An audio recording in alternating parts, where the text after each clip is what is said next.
Hello, this is Catherine from Accelerated Reader Reading Books for You. Today I will be reading Chapter 16 from Five Sisters, Warriors of Finella by Kathy Marwin. Before I begin reading, I would like to give a big thanks to the author for sending me this book to read on my channel. In the description below, I've included links where you may find and purchase this book. Don't forget to like and subscribe. Chapter 16. It was a beautiful and warm day. The sun and the height illuminated the dormant forest that was slowly waking up from sleep. A light breeze was blowing through the forest paths, alleviating the unbearable heat. The lights illuminated the damp green leaves that were shining crystal clear. Five sisters sat under an old oak tree in the shade.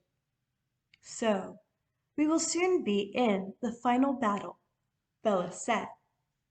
Yes, who knows if we will all survive, Leonora joked. Well, actually, you're right. What will happen if any of us die? Anna Logan asked, worriedly. In that case, I take all my things with me to the grave. Ha ha ha, Bella joked. Bella, get serious. It can really happen, Lou warned her. Oh, I'm sorry, Bella apologized. But why would we think about death now when we can imagine how we are going through the whole army and finally defeating Leonida? Zita asked. True, but everything would be easier if we could perform the final spell, Leonora commented.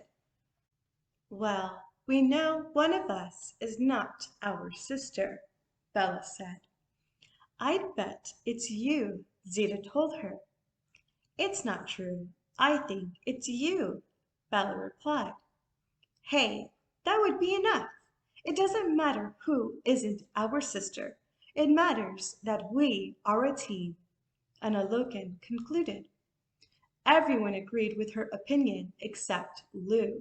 She was actually worried about it the whole time. She wanted to know who wasn't one of the sisters. But she knew that only Leonida knew that, if she wasn't mistaken. When the night fell, Lou couldn't sleep. All she could think about was who wasn't their sister. Curiosity told her she had to go to Leonida to find out. But she knew it could be very dangerous, maybe even life-threatening. She hesitated and hesitated, but couldn't decide what to do. Then her curiosity finally won. Without hesitation, she took her sword and slipped out of the tent. She ran toward the castle. She ran along the dark forest paths as the branches whipped her face. But that didn't bother her. She was determined to reach the castle. She walked through the woods all night and finally arrived early in the morning. She found herself in front of a large portcullis. She knocked hard, after which the door opened on its own. She was a little scared, but she entered the castle area anyway. She walked down the long corridors of the court and watched the paintings hung on the walls. She noticed that the appearance of the castle had not changed at all since Leonida had taken over Finella. She probably didn't even have time to change anything. But the portraits of kings and queens still looked different. At least, that's how Lou experienced them. Normally, all the hallways were lit at all times of the day, but now they were in pitch darkness. The silence was becoming almost terrifying in the castle. As far as Lou remembers, she had never experienced such silence here. Usually at least one person would walk down the hallways from one room to another, or someone would simply walk out of boredom. But it had never been so empty and desolated in the castle, and the atmosphere itself was gloomy. The only thing that was missing was the rain outside, like a funeral, or maybe a storm will come and lightning will begin to shine. At least that would kill the frightening silence. Lou soon reached the main room. She took a deep breath and finally entered. There she saw Leonida sitting on the throne. She looked at her with a grim look. "I was expecting you, Lou," Leonida said calmly. Um, I'm not here to fight," Lou replied. "Oh, of course not. I know very well why you are here," Leonidas said. "Do you know?" "Of course. You've been interested in it from the beginning." "So you'll tell me the answer?" "Just like that?" "Yes. Say it already. I am sure you know the answer."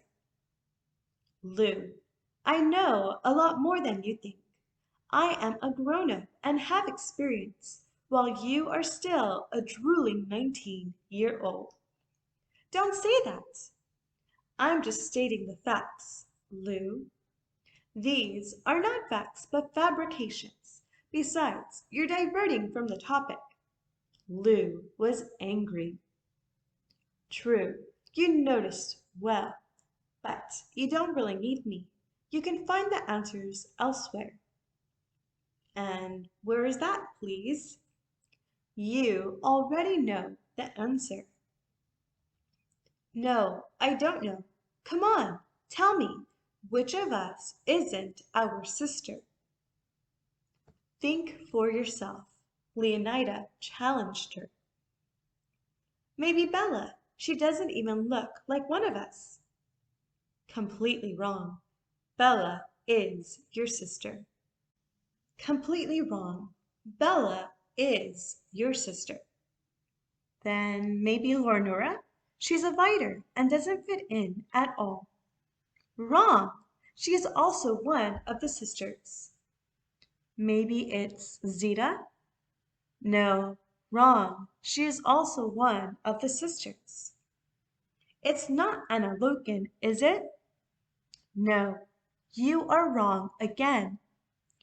Lou was speechless. She finally realized what Leonida was trying to tell her. "Lou, you're not one of the sisters," Leonidas said. "No, impossible! But I thought I was. I do not believe you. You must be lying to me. What else? You are trying to fool me. I put together a team, and I am one of the sisters," Lou shouted. "Lou, the truth hurts, doesn't it?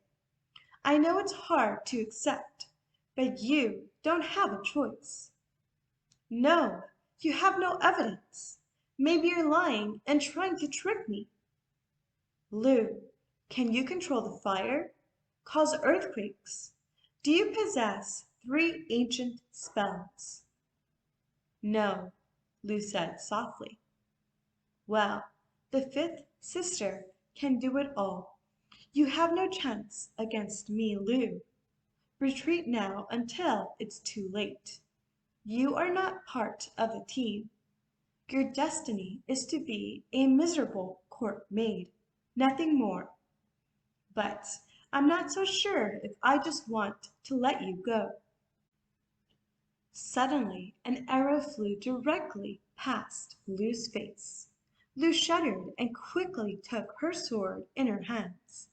Then she noticed that the arrow was not fired by Leonida, but by someone else. "I don't know what this is, but you'd better tell me what it's about," Lou said angrily. "Why would I tell you when I can show you?" Leonidas said, when Leonora appeared beside her, holding a bow and arrow in her hand. "No, it can't be." Lou said in horror. Loranura, you are a traitor. It took you a long time to figure it out, Loranura replied calmly. She's a great helper, Leonida snapped. Now everything makes sense. You wanted to cover up by blaming Zeta for being a traitor. You already had everything planned. You are a vicious fighter. And what else could I do but stand on the side of my people, fighters? You have been completely useless in my life. And besides, your team is completely falling apart. It's already history, and soon you will be too. Then Loranura fired another arrow that Lou managed to avoid. She ran through the hallways to escape the castle area. She knew that she didn't have a chance against both of them. She was completely overwhelmed by what she found out. She no longer felt like a sister, nor like a team member. Thank you for listening. Stay tuned for Chapter 17. Don't forget to like and subscribe. In the description below, I've included links where you may find and purchase this book.